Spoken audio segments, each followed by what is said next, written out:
Hello and welcome to Prayag Career Institute's English class। यह video competitive English के लिए है और आज का टॉपिक है kinds of non finites. Non finites तीन प्रकार की होती है। One is infinitive, second one is gerund and third one is participle. ये सेकंड वन मैंने जेरंड इसको प्रोनाउंस किया है। हालांकि हम लोग जीरंड कहने के आदी होते हैं, लेकिन वास्तव में इसका प्रोनाउंसिएशन जेरंड है according to Oxford dictionary. 4 point में हम अब पढ़ते हैं इन्फिनेटिव। तो सबसे पहले हमको इन्फिनेटिव का स्ट्रक्चर समझना चाहिए कि इन्फिनेटिव का स्ट्रक्चर क्या होता है। तो इसके विषय में थोड़ा थोड़ा हम अब पॉइंट वाइज जानेंगे काइंड्स ऑफ नॉन फाइनाइट्स के बारे में। तो इन्फिनेटिव फर्स्ट पॉइंट है, तो इन्फिनेटिव के विषय में हम पढ़ते हैं। इन्फिनेटिव का जो स्ट्रक्चर होता है, एक तो होता है फुल इन्फिनेटिव। फुल इन्फिनेटिव का मतलब होता है 2 प्लस 2 इन्फिनेटिव। 2 इन्फिनेटिव का मतलब होता है 2 plus first form of the verb. For example, she likes to dance with me. तो यहाँ टू डांस जो है, to dance first form of the verb है। इस तरह से 2 प्लस वर्ब यह हो गया। Second one is bare infinitive. Bare का मतलब होता है न्यूड, यानी कि विदाउट क्लोथ्स। हालांकि यहाँ विदाउट क्लोथ्स का कोई मतलब नहीं होता, लेकिन यहाँ विदाउट क्लोथ्स का मतलब है कि इन्फिनेटिव से 2 हटा दिया जाए तो वह न्यूड हो गया, वह विदाउट क्लोथ्स हो गया।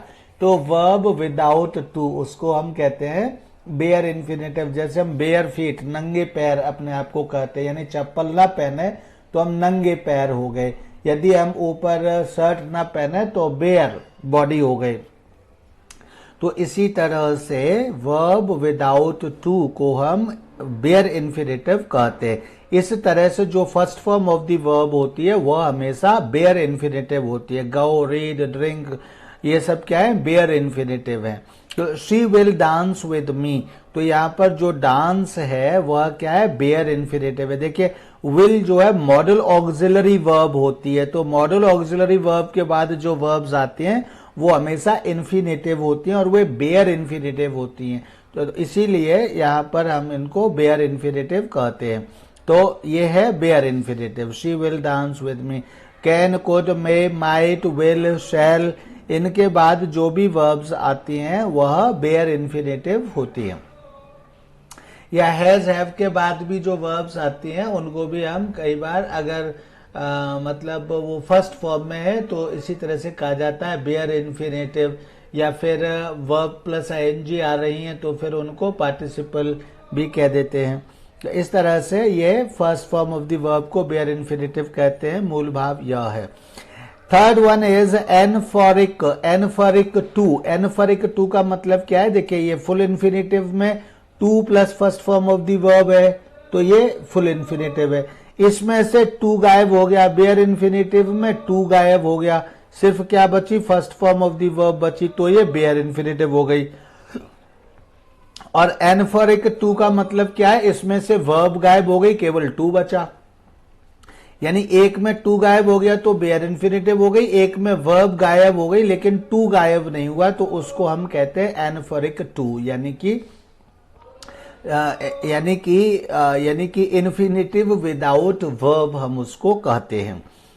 ठीक है, यानी कि 2 without verb. Would you like to dance with me? तो यहाँ would you like to dance, to dance क्या है? लाइक के साथ यहाँ टू डांस आ रहा है, तो ये कौन सा है? ये फुल इन्फिनेटिव हो गया। इससे हमने पूछा would you like to dance with me, and answer क्या मिला? Yes I would love to. Answer मिला yes I would love to. तो इसका मतलब हुआ कि यहां हम कहना क्या चाहते हैं? हम कहना चाहते हैं would you like to dance with me? Yes I would love to. तो यहां 2 पर खत्म कर दी, जबकि होना क्या चाहिए?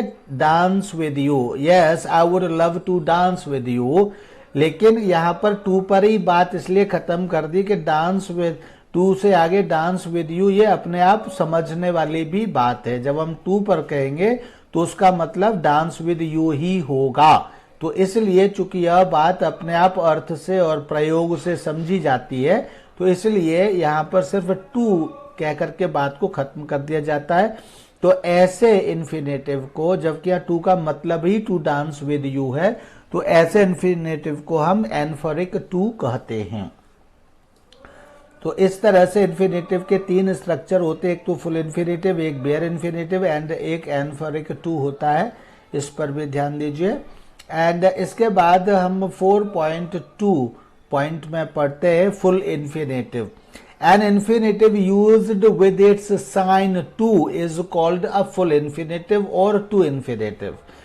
जब कोई इन्फिनेटिव अपने साइन यानी चिन्ह टू के साथ प्रयोग, ये टू जो है वो इन्फिनेटिव का चिन्ह ही है एक प्रकार से। जब कोई इन्फिनेटिव अपने साइन या अपने चिन्ह टू के साथ प्रयोग किया जाता है, तब हम उसको फुल इन्फिनेटिव कहते हैं, या फिर टू इन्फिनेटिव भी कह सकते हैं या कहते हैं।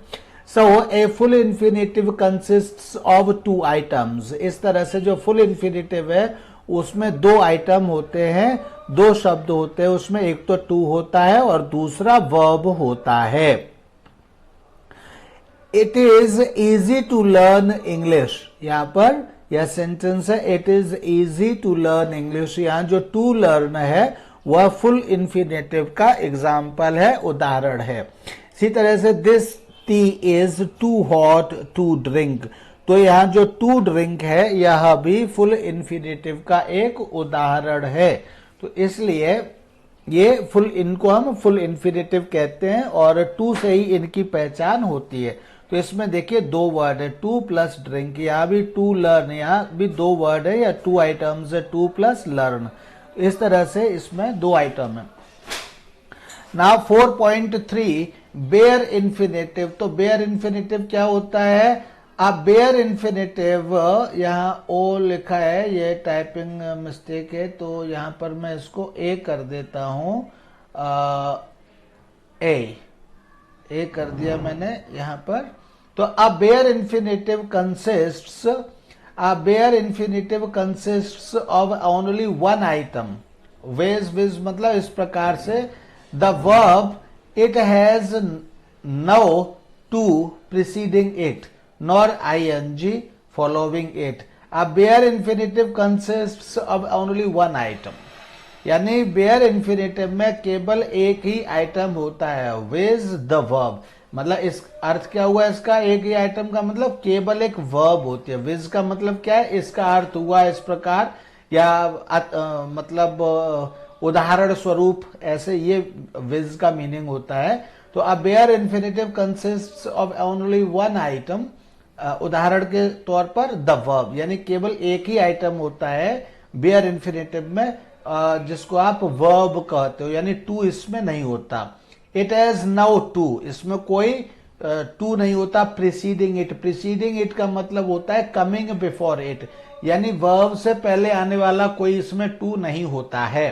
नॉर आईएनजी फॉलोइंग इट, यानी ना तो वर्ब से पहले आने वाला कोई टू होता है और ना ही वर्ब के बाद आने वाली कोई आईएनजी फॉर्म होती है, तब इसको हम बेयर इन्फिनेटिव कहते हैं। As for example, I saw him cross the road, मैंने उसको रोड क्रॉस करते हुए देखा। I saw him cross the road. We watched the ship sink, मैंने शिप को सिंक होते हुए या डूबते हुए देखा। I watched the ship sink.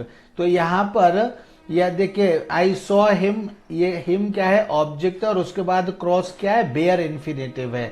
इसी तरह से यहाँ सिंक क्या है, शिप क्या है, ऑब्जेक्ट है, वॉच्ड का ऑब्जेक्ट शिप है, और शिप के बाद में क्या है, ये बेयर इन्फिनेटिव है। तो इस तरह से ये दोनों ही एग्जाम्पल्स, क्रॉस एंड सिंक, ये दोनों ही बेयर इन्फिनेटिव के, यानी इन्फिनेटिव विदाउट टू के यहाँ एग्जाम्पल्स हैं।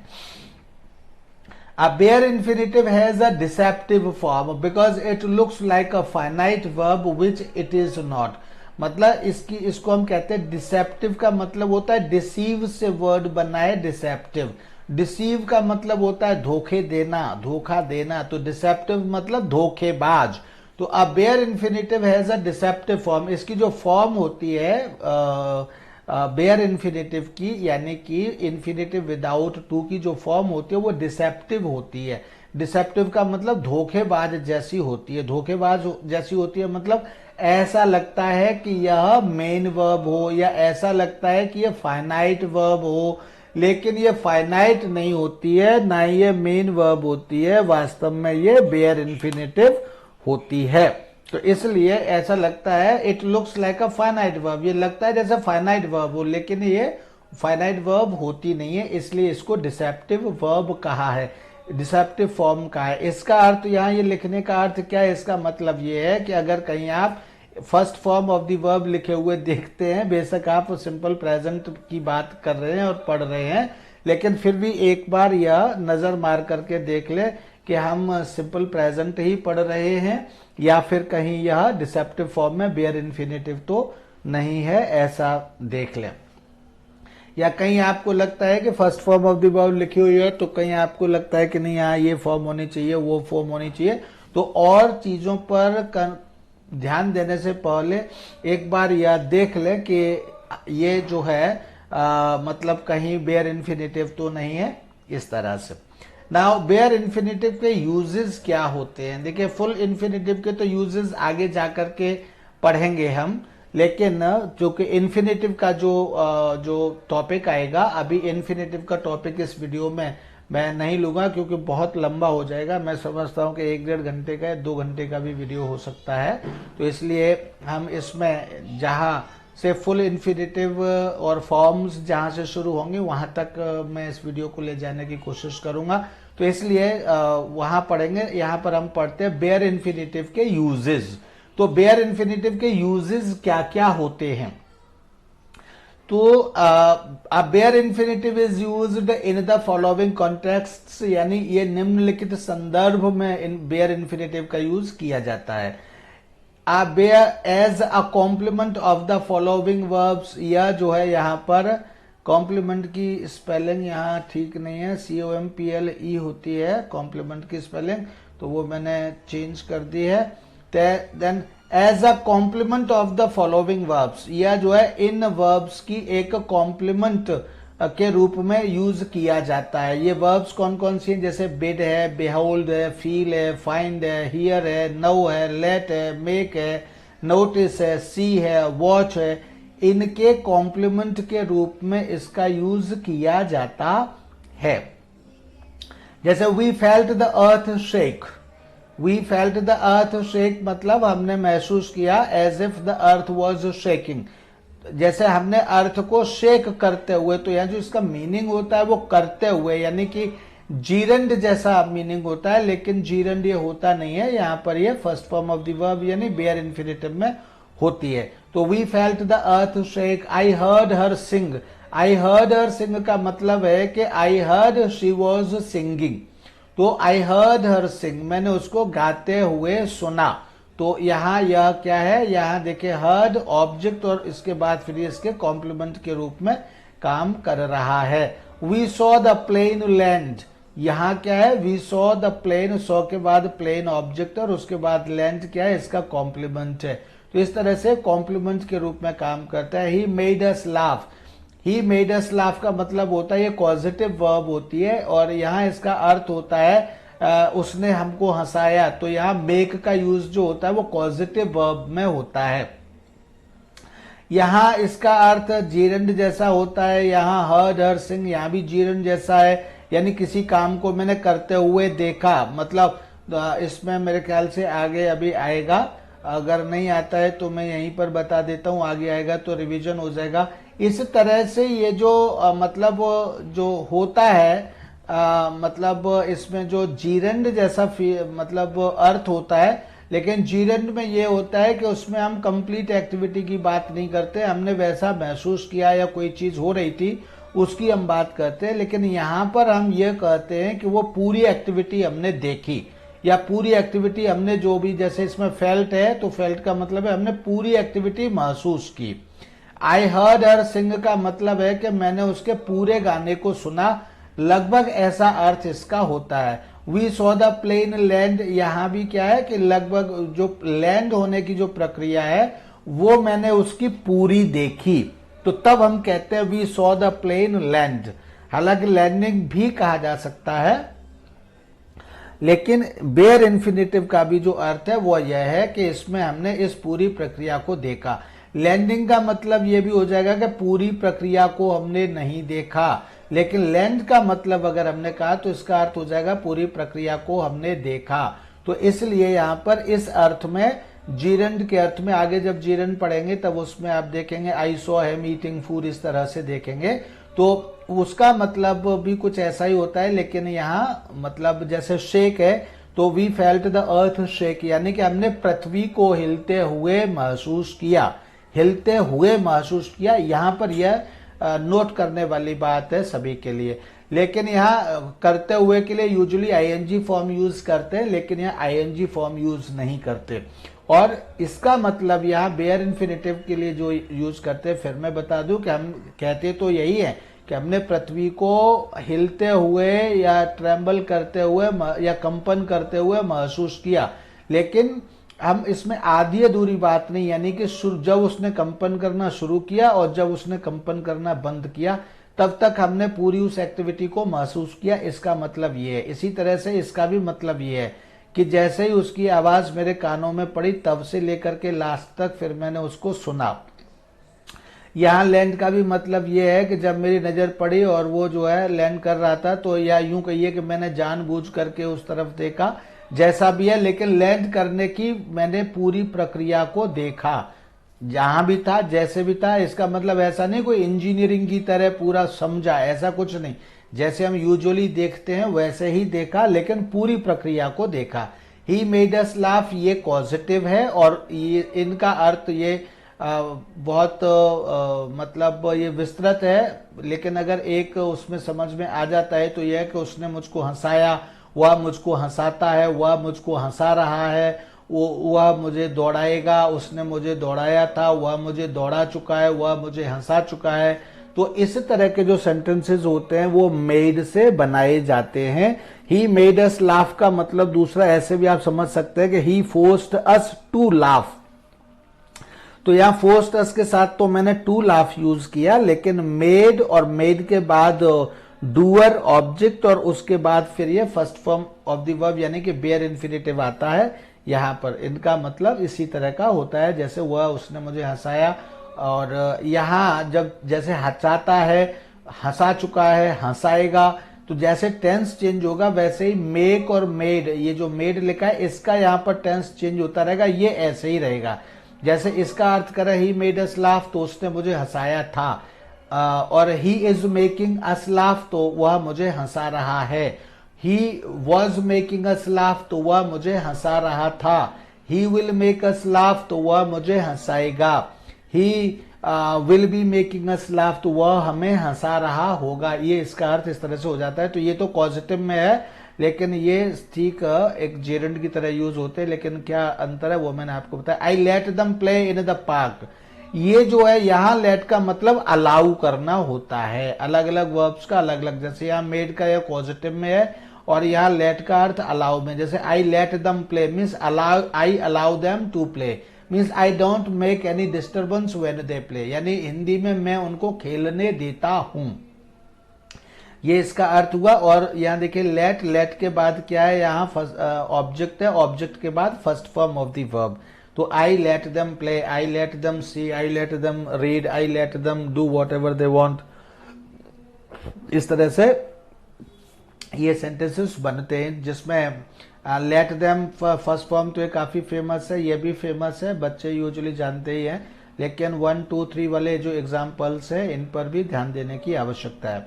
Note A, these verbs take full infinitive in passive voice. यहां पर यह ध्यान रखने की आवश्यकता है कि अभी ये सब एक्टिव वॉइस में हैं। अगर इनको हम पैसिव वॉइस में बनाएंगे तो ये सभी टू के साथ आने लगेंगे। यानी अगर मैं कहता हूं ही मेड अस लाफ, इसको हम पैसिव वॉइस में बनाएंगे तो ये हो जाएगा we were made to laugh, तब ये हो जाएगा। जैसे मैंने अभी कहा था he forced us to laugh, तो फोर्स्ड अस टू लाफ तो एक्टिव वॉइस में ही है, लेकिन अगर हम इसको पैसिव वॉइस में बनाएंगे तो हो जाएगा we were made to laugh. तो यहां पर ऐसे इनके सभी के साथ में लेट इसको छोड़ देंगे, लेट को छोड़ देंगे, बाकी सभी के साथ में अगर इनको 1 2 3 4 5 एग्जाम्पल्स में जो बेयर इन्फिनेटिव शेक, सिंग, लैंड और लाफ जो यूज हो रहे हैं, इनको अगर हम पैसिव वॉइस में यूज करेंगे इन्हीं सेंटेंसेस को या चेंज करेंगे तो ये फुल इन्फिनेटिव यानी टू के साथ आएंगे। जैसे she was made to sing, he was heard to murmur, not murmur, heard to murmur, HEA यहाँ स्पेलिंग मिस्टेक है, तो he was heard to murmur, तो यहाँ ही वॉज हर्ड मर्मर नहीं कहा जाएगा, he was heard to murmur यानी उसको जो है मर्मर यानी बुदबुदाते हुए सुना गया, तब इसका मीनिंग ऐसा होगा। बी पॉइंट में देखिए जो मैंने यहाँ कहा था लेट को छोड़ करके, तो वो यहाँ पर लिखा हुआ है but let is used without to even in the passive construction, लेकिन पैसिव कंस्ट्रक्शन ही क्यों ना हो लेकिन लेट के साथ में कभी टू नहीं आता है, यहाँ लेट के बाद में पैसिव में भी विदाउट टू ही आता है। जैसे आई शैल लेट हिम गो यानी मैं उसको जाने दूंगा, ये एक्टिव वॉइस हो गया, और ही वॉज लेट गो यानी उसको जाने दिया गया, ये पैसिव वॉइस हो गया। तो लेट और गो के बीच में कोई टू नहीं आया है, यहाँ लेट और गो के बीच में ऑब्जेक्ट था, ऑब्जेक्ट यहाँ आकर के सब्जेक्ट हो गया, इसके बाद भी ही वॉज लेट गो यहाँ कह दिया गया, लेकिन इसके बाद भी इसमें टू नहीं आया, तो यह भी ध्यान देने वाली बात है। ही वॉज लेट गो तक हमने पढ़ा। उसके बाद जो दूसरा है, जो दूसरा यूज है वो है as a complement of have. तो एक तो हमने यह पढ़ा कि मतलब कॉम्प्लीमेंट ऑफ उन वर्ब्स के विषय में, ऊपर जो लिखी हुई वर्ब्स थे उनके कॉम्प्लीमेंट के रूप में बेयर इन्फिनेटिव का यूज होता है, एक तो वह यूज था। दूसरा था as complement of have meaning want और विश। दूसरा ये हैव के भी कॉम्प्लीमेंट के रूप में बेयर इन्फिनेटिव यूज किया जाता है, और उस जब हैव के कॉम्प्लीमेंट के रूप में यूज किया जाता है बेयर इन्फिनेटिव को, तब हैव का मीनिंग होता है वांट और विश। जैसे for example I would have you learn manners, तो यहां पर I would have means I would want you to learn manners हो जाएगा। तो इसलिए अगर वांट और लगाएंगे, वांट और विश लगाएंगे तो यहां टू लर्न हो जाएगा, अदरवाइज हैव लगाएंगे तो यहां बेयर इन्फिनेटिव आएगा। तो इस तरह से I would have you learn manners means I would want you, और I want you to learn manners यानी मेरी इच्छा है कि तुम मैनर्स सीखो। तो इस तरह से हैव के कॉम्प्लीमेंट के रूप में भी बेयर इन्फिनेटिव यूज किया जाता है, यानी यह भी एक स्ट्रक्चर है, हैव प्लस ये ऑब्जेक्ट उसके बाद बेयर इन्फिनेटिव, यानी have plus object plus bare infinitive के स्ट्रक्चर में कोई सेंटेंस लिखा हुआ है, then it is absolutely right. I like to have them reach in time, यहां भी देखिए I like to have them, यहां ये टू हैव बेशक इन्फिनेटिव है यहां पर, लेकिन ये टू हैव इन्फिनेटिव के भी ये क्या है, ये ऑब्जेक्ट के रूप में कॉम्प्लीमेंट के रूप में काम कर रहा है, तो यहां ये विदाउट टू ही आएगा। I like to have them means I like to means I want them to reach in time, I like to have them means I like to receive them to reach in time, ऐसे भी आप कह सकते हैं। तो यार reach का मतलब क्या है, टू रीच है। वांट के अर्थ में, विश के अर्थ में रीच का मतलब टू रीच है, अदरवाइज हैव के साथ में विदाउट टू आया है। I would have him keep his promise means I want him to keep his promise, यानी मैं चाहता हूं कि वह अपना वायदा ध्यान रखे, तो I would have him keep his promise यहां पर है। तो इसलिए से यहां इसका मतलब कीप का मतलब क्या है, टू कीप है, लेकिन हैव के साथ सिर्फ ये विदाउट टू है, विदाउट टू इन्फिनेटिव है हैव के साथ। Note in this construction want wish take a full infinitive but have takes a bare infinitive. अगर इस तरह के स्ट्रक्चर में हम कुछ भी लिखते हैं, I would like you to have, I would like you to have understand my talk, मतलब I want you to understand my talk, इस तरह से हम कहेंगे। तो in this construction want wish takes a full infinitive, अगर हम want और विश के साथ यही बात हम कहते हैं, जैसे I would have you learn manners means I want you to learn manners, I like to have them reach in time means I want them to reach in time, I would have him keep his promise, I want I want him to keep his promise, I want you to go, इस तरह से I want you to go, right. And अगर हम I want you to go और I have him go, I want you to go, I have you to go, I have you go, इस तरह से हम कहते हैं। यहां पर फिर देख लिए, want you to do but have you do, wish him to look but have him look, ये स्ट्रक्चर होता है। थर्ड पॉइंट इज, तो इस तरह से ऊपर जो कुछ वर्ब्स दी गई थी पॉइंट नंबर 1 में, उनके कॉम्प्लीमेंट के रूप में बेयर इन्फिनेटिव यूज होता है। दूसरा हैव के कॉम्प्लीमेंट के अर्थ में भी या के रूप में भी बेयर इन्फिनेटिव का यूज होता है। And third point is prefer and rather than के इसमें भी स्ट्रक्चर में भी बेयर इन्फिनेटिव का यूज होता है। देखिए प्रेफर और रादर देन के साथ, I prefer to die rather than beg, यहाँ प्रेफर के साथ तो टू आया है, टू डाई मतलब मैं मरना पसंद करता हूं या करूंगा। I prefer to die rather than beg, तो यहाँ देन के बाद यहाँ बैग आया है, BAG बैग, यहाँ टू बैग नहीं आया है, तो यह क्या है, ये बेयर इन्फिनेटिव है। जहां भी विदाउट टू फर्स्ट फॉर्म है और उसमें ING और सब्जेक्ट के अकॉर्डिंग नहीं है, दैट इज इन्फिनेटिव। तो क्या है ये, यहां पर यह बेयर इन्फिनेटिव की तरह यूज हो रहा है। I would prefer to fight rather than surrender, तो यहां भी प्रेफर टू फाइट या prefer to die, prefer to fight यानी मैं लड़ना पसंद करूंगा, रादर देन सरेंडर यानी सरेंडर करने की अपेक्षा या सरेंडर करने की तुलना में मैं लड़ना पसंद करूंगा। तो I would prefer to fight rather than surrender, तो यहाँ जो सरेंडर है वह भी बेयर इन्फिनेटिव है, यानी इन्फिनेटिव विदाउट टू है। In this construction prefer takes a full infinitive, इस कंस्ट्रक्शन में भी जो प्रेफर है वह फुल इन्फिनेटिव लेता है, but rather than takes a bare infinitive, लेकिन रादर देन के बाद यहाँ बेयर इन्फिनेटिव आता है, यानी इन्फिनेटिव विदाउट टू आता है।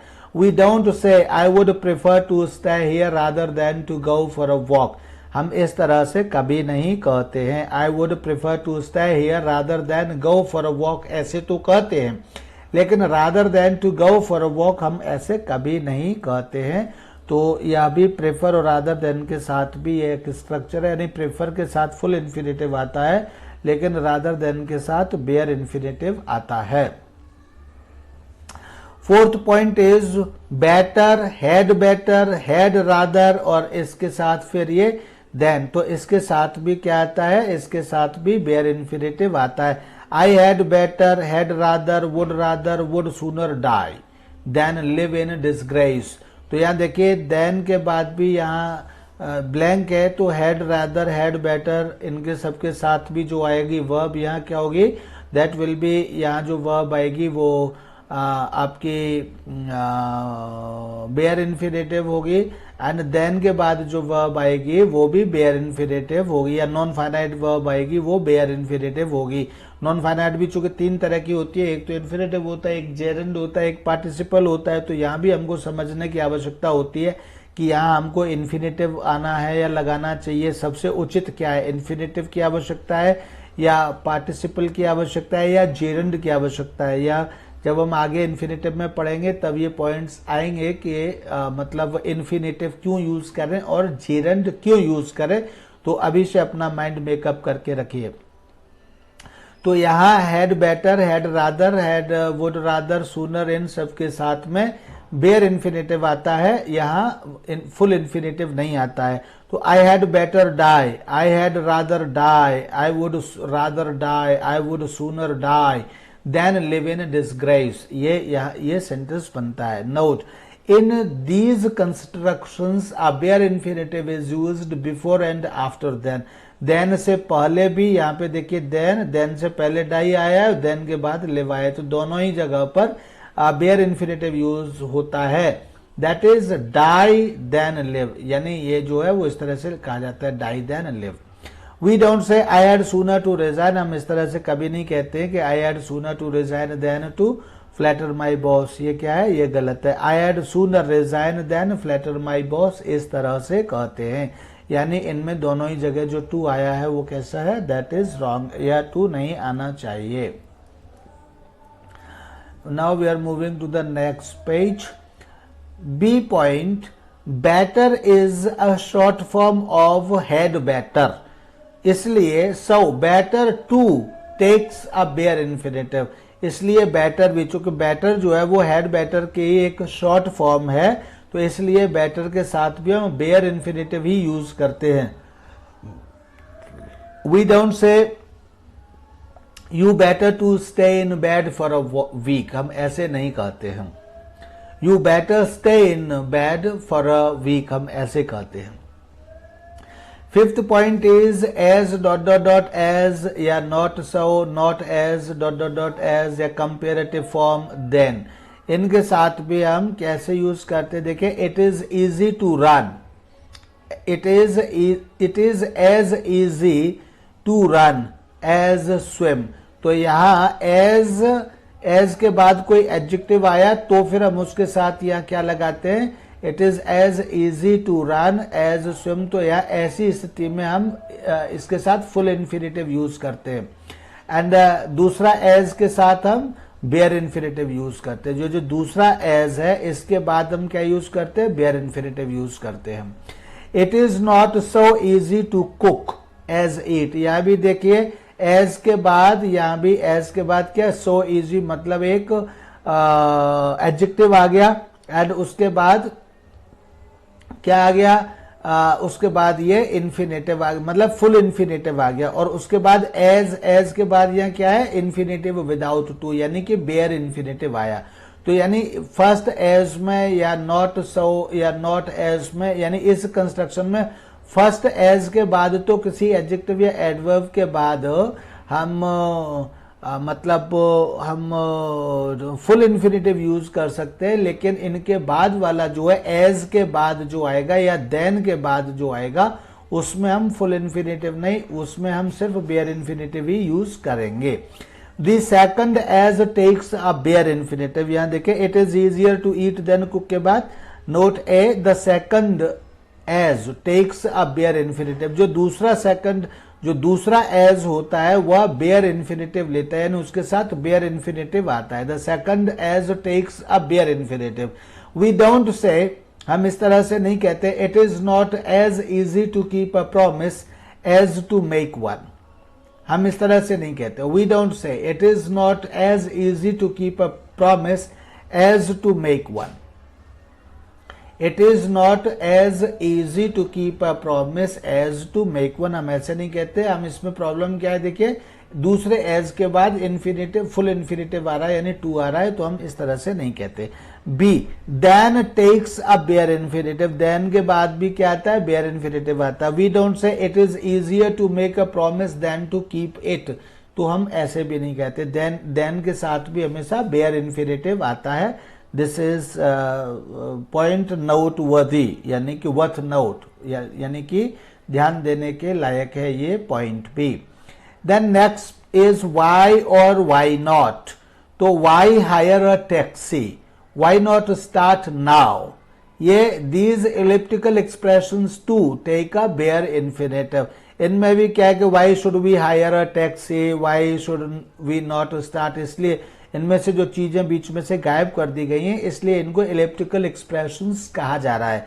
तो these elliptical expressions to take a bare infinitive, इनके साथ भी क्या आता है, बेयर इन्फिनेटिव आता है। नॉट के साथ यहाँ टू मतलब विदाउट टू आ रहा है, एंड वाई के साथ यहाँ हायर आ रहा है, यहाँ भी कोई टू नहीं आ रहा है, तो इनमें भी क्या है, why should we hire a taxi, why should we not start now, तो एक्चुअली ये यहाँ जो शुड है या इनमें से शुड गायब कर दिया है, तो अगर शुड लगाएंगे तो फिर यहाँ ये हमको कैसा चाहिए, अगर शुड लगाएंगे तो हमको यहाँ विदाउट इन्फिनेटिव ही, मतलब विदाउट टू इन्फिनेटिव ही चाहिए, इन्फिनेटिव विदाउट टू ही चाहिए। Why should we not start now, अगर हम ऐसे कहेंगे तो फर्स्ट फॉर्म ही आएगी ना वहां शुड के साथ, इसलिए ये सभी मॉडल के साथ आने वाली वर्ब्स होती हैं जो बेयर इन्फिनेटिव में हमेशा यूज होती है, इसलिए इनके साथ हम बेयर इन्फिनेटिव ही यूज करते हैं, यानी टू वगैरह इनके साथ नहीं लगाते। These elliptical expressions to take a bare infinitive, ये भी बेयर इन्फिनेटिव ही इनके साथ यूज किया जाता है। We don't say why to worry,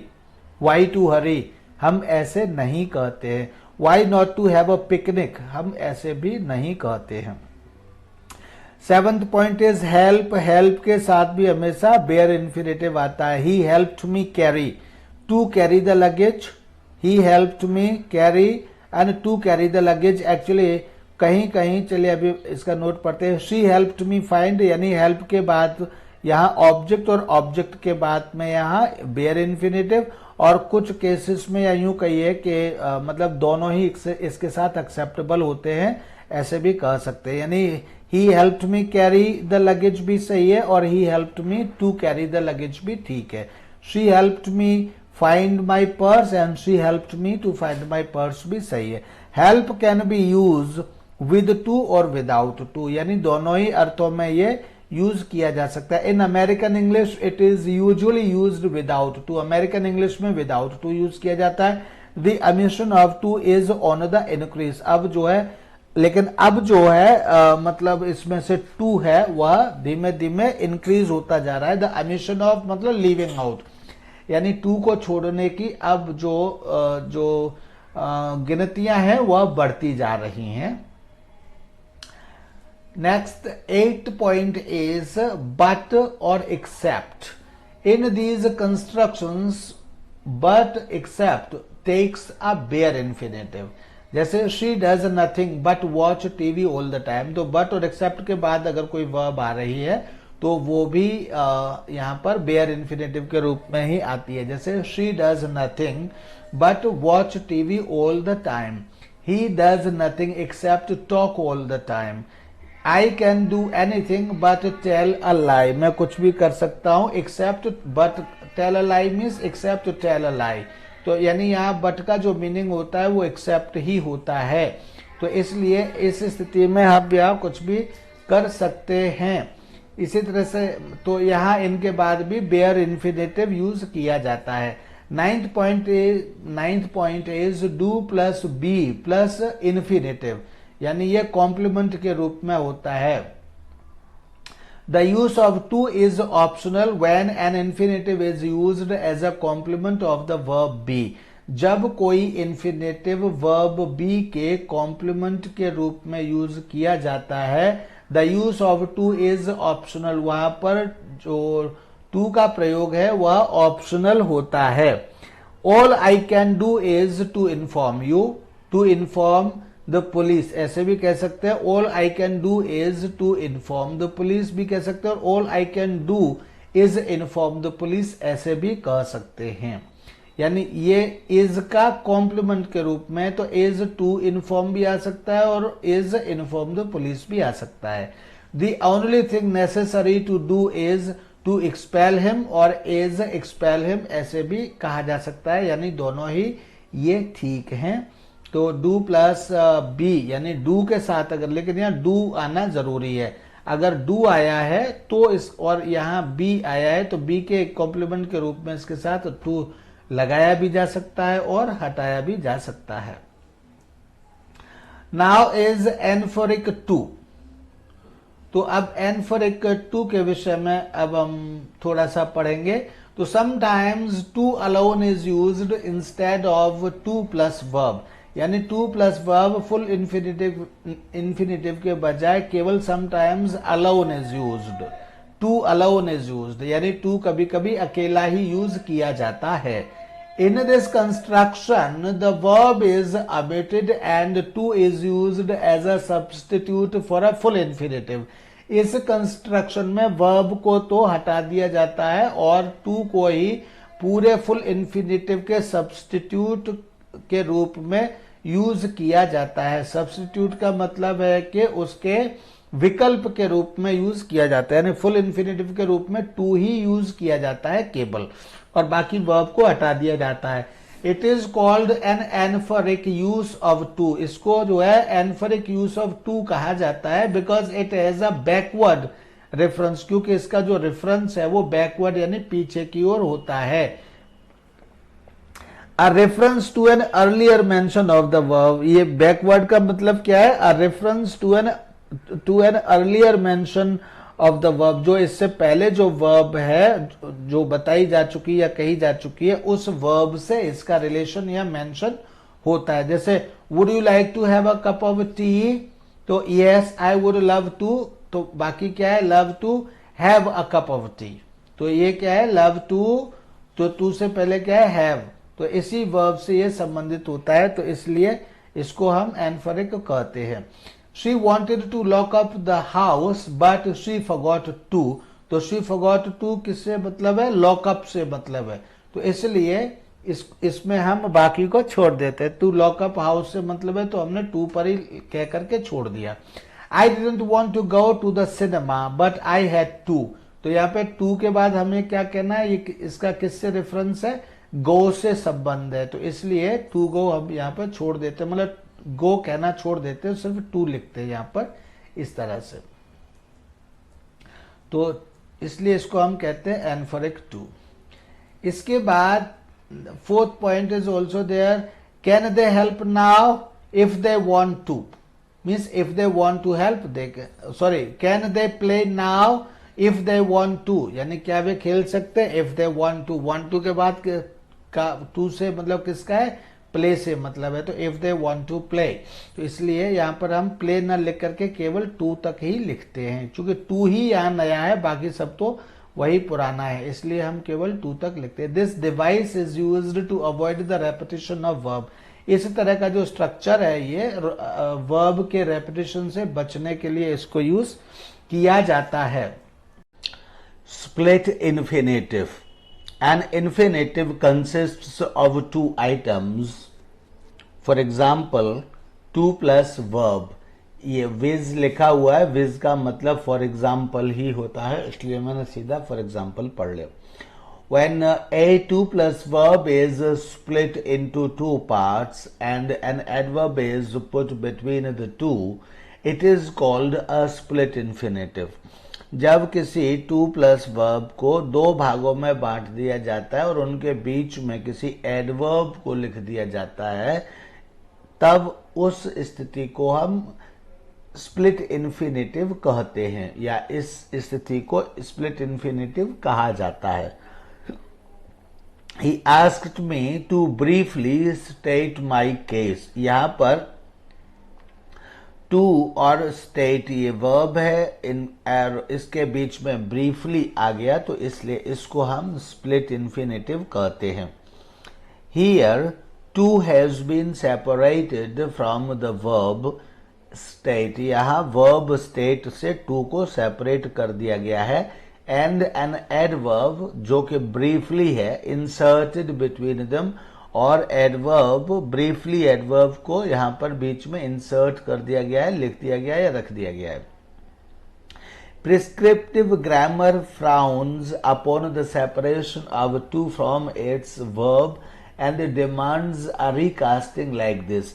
जो प्रिस्क्रिप्टिव ग्रामर है वह इस पर आपत्ति जताती है, अपॉन द सेपरेशन पर of to from its verb, यानी टू के सेपरेशन पर इसकी वर्ब से, टू के इसकी वर्ब से सेपरेशन पर यह ग्रामर आपत्ति जताती है, and demands recasting like this, और इस तरह की रिकास्टिंग दोबारा से चाहती है, यानी दोबारा से सेंटेंस को एडजस्ट किया जाना चाहिए और इस तरह से नहीं लिखा जाना चाहिए। इससे ग्रामर जो है वो मतलब उसको सही नहीं मानता है। He asked me to briefly state my case. इसको ऐसे लिखा जाना चाहिए, He asked me to state my case briefly. अब ये जो briefly एडवर्ब था टू और स्टेट के बीच में था, ये यहां से हटा करके to state my case briefly यानी लास्ट में, यानी my case के भी लास्ट में यह आ गया। इसी तरह से I advised her to at once leave for him. तो यहां पर टू और लीव के बीच में एट वंस आ गया है, तो इसको भी रिकास्ट करने की जरूरत है, और यहां देखिए क्या हो गया, I advised her to leave for home at once. तो इस तरह से ये सेंटेंस भी सही हो गया। नाउ अब in sentences like these, an adverb is usually placed after an infinitive or its object to avoid split infinitive. इस तरह के केसेस में या सेंटेंसेस में एडवर्ब को या तो इन्फिनेटिव के बाद या फिर उनके ऑब्जेक्ट के भी बाद में उस एडवर्ब को लिख देना चाहिए स्प्लिट इन्फिनेटिव को अवॉइड करने के लिए।